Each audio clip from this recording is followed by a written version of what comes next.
Hello everyone, hope you're doing well. Today we're going to go over the preliminary update notes for updates 1.97 and have a look at the new mechanics that are coming in. There's a lot of interesting stuff, whether it be for naval, whether it be for helicopters, a lot of changes. Just remember, because since this is, preliminary notes, it can change at any point, but at least this will give you a rough idea of what's coming for updates 1.97. Another thing I'd like to say is I am definitely under the weather right now. I'm very fatigued, and basically because I've been working, obviously, my normal job, my full-time job, and then doing all the YouTube stuff as well. So if there are any messages that you've sent me either on Discord or through YouTube or, through email, I apologize if I haven't got back to you, but I just, at some point, need a break. And the break is going to be the next few days. So let's have a look at the update notes. The first one, of course, is it talks about the new vehicles and all of that. I pretty much got to cover all the vehicles that I wanted to when it came to the dev server. There was only one that I really wanted to talk about a bit more, which was the new Trashmi, or however you say it, the Project 41, the Soviet Premium, and that was to say that I think it should be dropped to 4.3. I don't think it's a 4.7 ship. I don't think it's a good idea to put that thing against cruisers, because if in naval you have like the 5.7 to 4.7 brackets, then you've got the 4.3 to 3.3 bracket. The 4.3 to 3.3 bracket isn't actually that bad. There is obviously a lot of destroyers which are just better than other ones, and the Project 41 I don't think is one of those machines which fits in a class with like the Sumner, the Somers, the Porter, stuff like that. I think it should be kind of with the 4.3s. I think it fits much better with them because of its main armament. Looking at the new locations and missions, we obviously had a look around Sweden when we did on the first dev server. Looks pretty nice, a lot of destructible cover, a lot of areas where you can run around. I like the nouveau feeling of the city. It's not destroyed, it's quite nice and clean. There's a lot of debris everywhere. It's going to screw a lot with people's thermals and stuff like that, so that'll be interesting to see, but obviously we'll have to see how it all plays out. I thought for a city map, though, it had a lot for everyone. It had a little bit there to try, different ways of playing. The only thing is the fact that I don't think it'll be that easy to hide from aviation, which might be a bit of a problem. There was also the Denmark location, and this just seemed to be a arcade map, at least when I played it, and it was just a map which was a domination map. It had three airstrips on it, just like normal air arcade battles do, and it looked kind of nice. Obviously they based it off of Denmark itself. Looked really good, but it's an air arcade map, so there's not really much you can take from it apart from the fact that some capture zones and some ground vehicles. Ground vehicles were light, so you could just annihilate them really quickly, so that was kind of interesting. So maybe they're going for a lower tier domination map, but at the same time, it's pretty simple. There was also test flights for the Swedish aircraft in Denmark. Had a really nice airstrip to it. Hopefully that gets moved out to other areas. Now let's talk about the locations and mission updates, because there's a lot of stuff here that actually make a hell of a lot of difference to how games are going to be playing. So the airfield models have been changed in combined ground battles. Now the airfield model with a runway length of 1200 meters will be used for low rank battles. For medium ranks, an airfield with a length of 1700 meters has been added, and for high ranges 3200 meters. So this pretty much means as you go up the ranks, you're going to have larger and larger airfields. This is really good. This is something which people have been asking for a long time, and it just makes it easier if you have those incredibly fast jets to be able to land. And we'll have to see how some vehicles, depending on what they decide is medium rank and what they decide is high and low rank, obviously there'll be some vehicles that'll still get screwed, but overall I think this is a good idea. I think instead of doing it map specific airfield wise, I think doing it by BR range or rank range, I think that's much better to do than the current system. So I like this. It's a positive move, and it'll make it easier for people to land. it'll make it easier for people to play the game. In combat and ground battles, the location of airfields has been brought to a single standard. Now for low and medium rank battles, airfields are located 7,000 meters away from the center of the location, and for high rank battles, the distance is increased to 12,000 meters. Previously, airfields were mainly located at a distance of 6,000 to 9,000 meters. So they pushed, once again, standardizing how this all works, which I think is a great idea. You know, we've seen a lot of standardization in War Thunder over the time, but when I think there obviously needs to be a lot of variety in the actual map itself, but when it comes to stuff like airfields, you want it to be balanced in a way that it takes both sides an equal amount of time to get back to them or to the battle from them, so this is a good idea. It also means that, you know, people spawning in from 12,000 meters away have a little bit of time to work out where they want to go in, and also look out where all the spawns are and stuff like that in order to be hit some people up. The other thing as well is, even though, as I said, the standardization is good, we need to know where those break-off points are, like what is a medium rank, what is a high rank, so on and so forth, just to make sure that some vehicles don't get screwed once again. The self-destructible AI targets over time have been disabled for listed ground strike missions below. New types of targets have been added. AI ground attackers, which spawn for both teams and attack ground targets. The number of AI vehicles for these missions have been increased. Mission points now count both heavy targets, bunkers and tanks, and light targets, artillery trucks and AA guns. Wow, that is a big change actually. That's a really nice change as well. So Ground Strike Oahu, Ground Strike Berlin, Britain, Guam, and Korsun. So this is really good. One of the things that we've seen happen over the time is more objectives, more stuff happening air realistic, and over the last year or so, it seems like a lot of that work has gone into enduring confrontation instead of air realistic, and now we're seeing, you know, a push towards stuff being changed in air realistic, and this is good. You know, this is what we would want to see. So they're expanding the amount of objectives by adding lighter targets to the mission points number, but also getting rid of the self-destructible AI targets. So now it's going to be, the onus is more on the players to be able to win the matches, and also the onus is going to be on each team, whether you're in a fighter, whether you're in a bomber or attacker, to be able to go after these targets. Because let's say before, if you were in a fighter which didn't have access to any secondary armaments, you would either have to wait for the 20-minute mark when those little areas where the trucks would spawn, and you could knock down some of the enemy's mission points from there. But now you can do it from the start of the match. So if you want to affect the game in a positive way and you don't want to, play the PvP elements, you can just go after light targets in the form of artillery, trucks, and AA guns. Now, obviously, I think there's going to be a few issues here with games being ended incredibly quickly, but I'm sure that will get balanced out over time, as it always does. But that's a really nice change. I do really like that one. It just means that the player's actions make more there is more reason to take certain player actions, and therefore it's more on the onus of the player than the random AI. The airfield length has been changed to 1,700 meters for the listed missions above, so they're looking at these missions being medium ranks for airfields, as put up here, so you probably won't get these in high ranks. We'll have a look and see when it comes out, otherwise it'll kind of be contradictory to the first bullet point. The next one is, for the listed missions above, the vehicle counters have been disabled.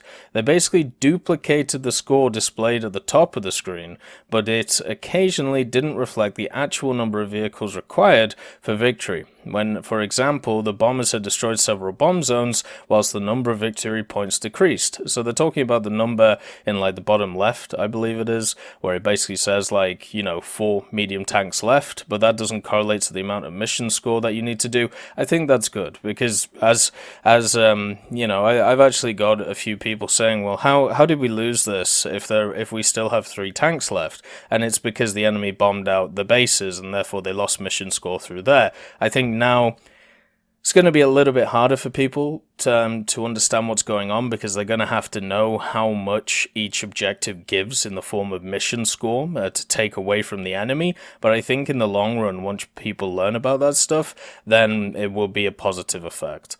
For the listed missions above, when an opponent's aircraft has been destroyed, the victory points for the team were deducted. Shooting down aircraft didn't affect the points previously. The same mechanism will be used in airfield domination missions, and it has proved itself useful. I think that's basically the one where if you kill an enemy aircraft, they lose 100 points on their team. So there is a reason to shoot down enemy aircraft. There is a reason to go after the other objectives. They have basically made it so now there is a reason to do everything in aerialistic instead of certain very specific things. So this opens up a wide variety of options for many different vehicles, which is really, really good. I like that.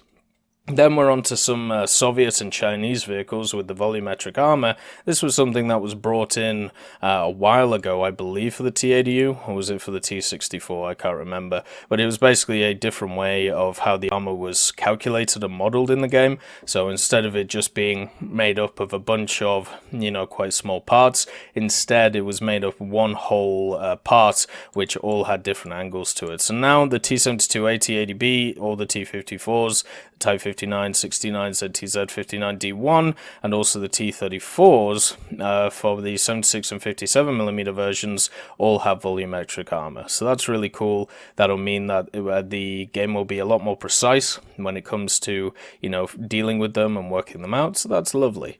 Good stuff. The aircraft model, damage model, characteristic and weaponry changes for most, I love it how they put in most there, that wasn't there before.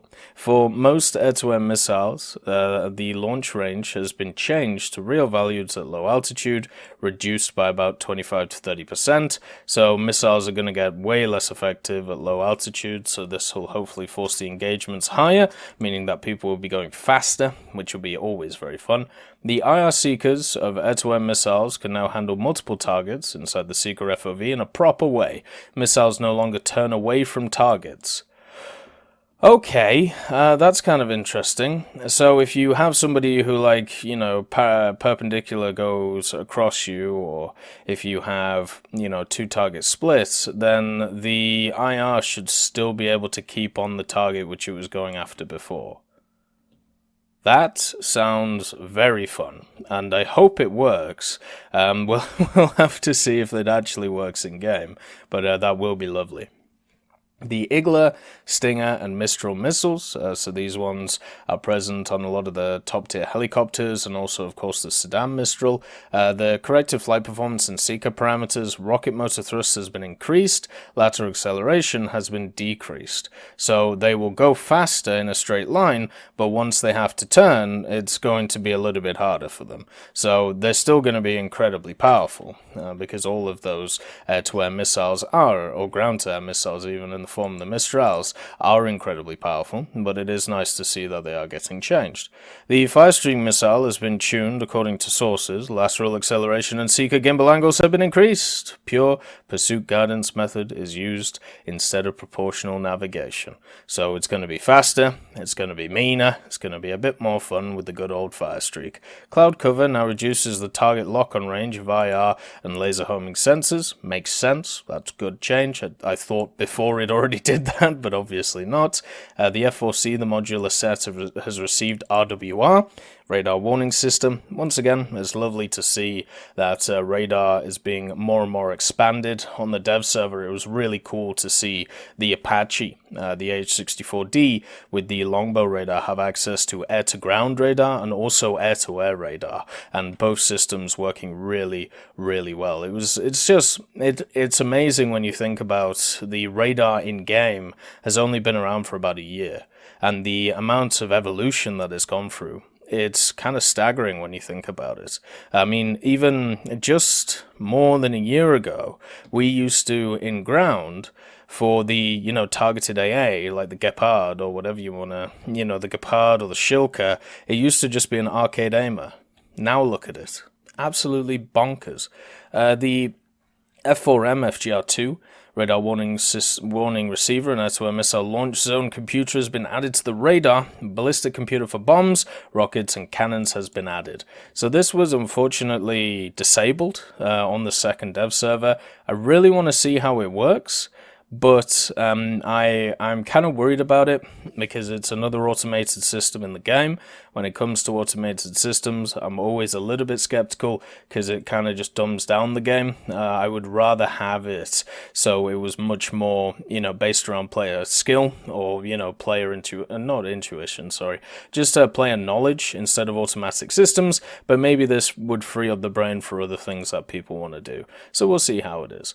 The MiG-21 F-13, the MF, and also the SMT air-to-air missile launch zone computer has been added to the radar, rangefinder, and radar respectively. So exactly the same as the Phantom. Looks like everything is getting way more complicated really quickly. The MiG-21 MF and SMT ballistic computer for bombs, rockets, and cannons has been added. We really need to see how this whole system works in the game. If this is a system which works really well, then we could easily see this being added to a bunch of other vehicles. Also, it's nice to see that one of the predictions I made at the start of the year is coming true in the form of these ballistic computers. The F-4C air-to-air missile launch zone computer has been added to the radar, which is, well, once again good.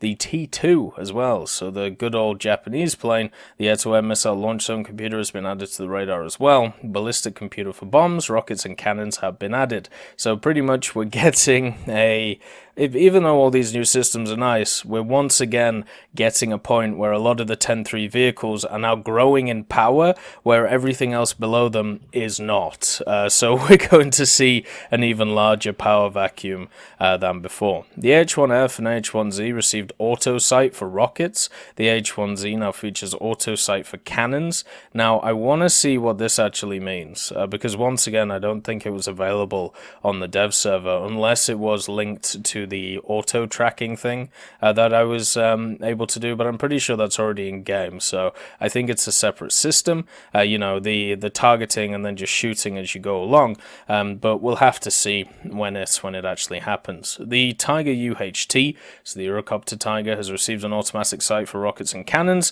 as well as on a chosen target. So these rockets would actually be more useful now, and hopefully because of one of the changes coming up, maybe they'll be a little bit more useful because of that. The Mi-28N received the SPO 150 Pastel instead of the Bereza radar receiver, so it should be slightly better. The Mi-24 and then 28N and K-50, these helicopters received automatic sights for rockets and cannons. The Mi-28N and K-50 helicopters received automatic aiming of cannon turrets on a chosen target. The H-1S helicopter received an automatic sight for rockets. The A-129A received an automatic sight for rockets and cannons, as well as automatic aiming for a chosen target. The Tiger Hap and Had received an automatic sight for rockets and cannons, as well as automatic aiming of turret at a chosen target. I really hate the word automatic in games like War Thunder, because automatic means the player doesn't have to do it, and therefore it takes the skill out of the game. So yeah, that kind of sucks. We'll have to see how this all works. It's also, a lot of these are the top tier helicopters, so it's the same issue that I talked about a second ago with like the high tier planes. It's nice to see these new systems, but it puts an even larger gap between the new stuff and the old stuff. So yeah, I just need to check something. Let's just see, yeah, okay. The aircraft cannons, the GSH-30, the NR-30 and N-37, recoil when firing has been decreased, so that'll actually give some of the high-tier planes for the Soviets and also helicopters a little bit of help. I'm pretty sure the GSH-30 is present on the helicopters, and the NR-30 and the N-37 are on the wonderful planes. Now we have a bunch of naval changes. There is a ton of stuff for naval here, and a lot of it is really cool. A lot of cool, interesting changes. So the first one is shells with radio fuse have been added to the following cannons. These are all British cannons. Pretty much every cannon that you'll find on destroyers like cruisers or heavy cruisers for Britain is now getting some radio fuse shells. So the 102mm, 114s, 120 and 152s. This just means that you will be able to use the dual purpose nature of a lot of the guns and be able to shoot down planes, because obviously radio fuse HE shells means that they'll pop near the enemy and you'll be able to dunk them, which will be really nice. Me personally, when it comes to radio fuse, I don't really use it too much because I don't find it as effective as required, but I would still take it over AP, which is the only thing, or just standard HE, which is the only thing those guns had before. So it's lovely to see the addition of those rounds. The USS Phelps, the main caliber guns have been adjusted in accordance with their settings. We'll have to test it to see what that means. The 94-footer P811 historically correct torpedo model has been installed. Ooh, we'll definitely have to see what that is. Same with the Sendai. The Isuzu types of torpedoes combined with bomb mortar preset has been fixed. Well, that's nice. The 1934A 1940 type of torpedoes combined with bomb mortar preset has been fixed. They've also made the torpedoes G7Es. They've changed them to G7As. The German torpedoes hurt to use, but at least they're not as bad as the Soviet ones. So at least you got that going for you. The 1936B type of torpedoes combined with bomb mortar preset has been fixed. Good stuff. The Kirov, the Soviet light cruiser, 100mm utility gun rate of fire has been fixed for first stage ammo stowage. The 94-footer PT-11 again, overheating time for automatic guns has been fixed. God damn, a lot of changes to that Operation Frost vehicle. The Tribal main caliber guidance has been fixed, same with the Haida. It's as if they're, comparable class of destroyers. 160 5-footer, the PC-451, and then the 466 Kami, the premium one. Main caliber, rate of fire increased to 20 rounds per minute. First stage shells have been added. So this thing is going to be able to shoot around every 3 seconds on its 76mm, and the Kami has two 76mm. That's going to pack a hell of a punch at lower tiers. That'll be kind of nice. The AFD-1 and D3, the rate of fire of the main caliber guns has been increased to 15 rounds per minute. Shells on the first stage have been added. Firing position armor has been fixed. The main issue with the AFDs is, first of all, the 105 one is much better than the 88 one, just because anything over 100mm in ships hull break stuff, and since these machines go against a lot of PT boats, you can just walk around and one-shot everything. The problem with them, though, is they get hull broken themselves. They're these large, massive barges, and for some reason they get hull broken. So anything with 100mm or more caliber just annihilates both of them, and it's really annoying. I would actually advocate for both of these to not have hull break, even though they don't have a ton of armor. They're just large, massive barges. I don't understand why they have hull break. The Megami class, the traverse angles of the 127mm have been reduced to historically correct values. They are incredibly slow right now. And the HMS Leander, the 102mm guns have been fixed. Guidance angles, rate of fire, and ammunition has been corrected, which is lovely. And the Battle D14, I'm about to get to this destroyer, so I'm very happy to see some changes. Single gun main caliber turret has been fixed from 20 to 15 rounds per minute. Oh, damn. First stage shells removed from the bow turret. Well, that's kind of annoying, but it's not too much of a change. You're basically going from 3-second reload to 4-second reload. It's not going to affect it too much. And then the Pensacola, with its 203mm guns, the main caliber gun Mark 14 rate of fire has been increased to 3.5 rounds per minute. So a few shakeups there when it comes to, basically the guns on the machines. That seems to be the main part of what we're seeing in this area. And then the Type 1924 Jaguar, so the Operation Frost Destroyer, elevation angles on the 105mm increased to 50 degrees. Wow, that's pretty good. The traverse limit of the aft turret has been expanded to 360 degrees, added dead zone for bow turret and deck superstructure sector. Good stuff, because it was very odd that that gun could pretty much go wherever it felt like. Now we have some modifications. The Jaguar has its modification order changed. Okay, seems a bit odd. The Isuzu Excessive auxiliary armament targeting modification has been removed, so that just means everything else will be more expensive on it. The Kami, armament unlocked with the modification bomb mortar and depth charges has been changed. Well, there you go. It would be nice if something like the Isuzu actually went down when it came to its modification cost. Because its modification costs are insane if you have a look at them. It's really, really crazy, so for me it would be nice if it was changed. The next part is Naval Characteristics, Physics and Damage Model. This is where the big changes are coming for Naval, which are kind of interesting. Shows shell storage damage model has been changed. Shell storage has been divided into shell and fuse changes, first stage shell storage, auxiliary gun shell storage, and depth charge bomb storage. So you're going to have to be way more precise on where you have to shoot, otherwise you're going to hit a bunch of dud rounds, well not rounds, but you know, dud areas, which is really interesting to see. Hopefully that means we'll get less one-shots for the larger machines. Shell magazines explode when destroyed, causing destruction of the naval vessel. All shells that are stored separately have an approximately 11% chance of detonation from instant strong explosion damage. So you're going to get like a cascading effect where if one goes off, there's a chance that all of them will just woof, you know. That'll be kind of fun. Also, the new fire effects are really cool in Naval. They look really nice. New gun sounds, though, terrible. Change them back. Optimization of the geometric grid in damage models for the entire fleet. This will allow better calculation time for shells. That's good to hear.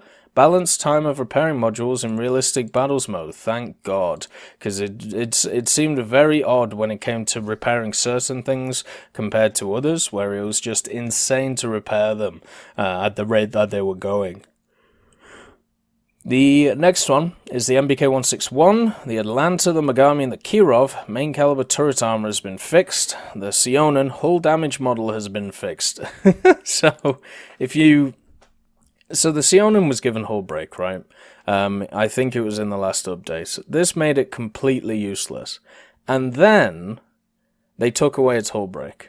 And then it became unkillable. I don't know what happened with it, but the Sionin went from one of the worst 3337 machines to play into one of the best because you couldn't kill the damn thing. And it's nice to see that they're addressing that, because there was definitely a problem. Like, I remember playing with Bryce, and Bryce was playing the Sionin while I was playing some other stuff, and the only way he kept dying was taking on too much water. Nobody could actually kill him by killing his crew. It just wasn't happening. It was just really funny to watch. The Kuma, armored deck position has been fixed, so that's good for it. The Leander, armor for ammo magazines, tiller rooms and barbettes has been fixed. And the Suzuya...